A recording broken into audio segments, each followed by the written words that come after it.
40,000 divided by what is 40? Well, if we look at the number 40,000, the first two digits are the same as our answer. So we have 40 and then we have 3 more zeros. And we know that when we divide by 1,000, we can cancel our 3 end zeros. So 40,000 divided by 1,000 is 40.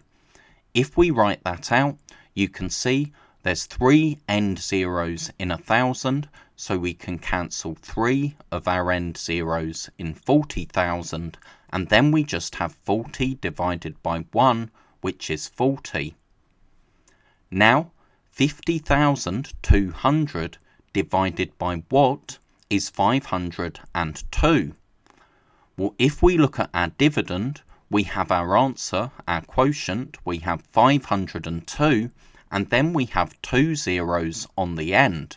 And we know that when we divide by 100, because there's 2 zeros in 100, we can cancel our 2 end zeros.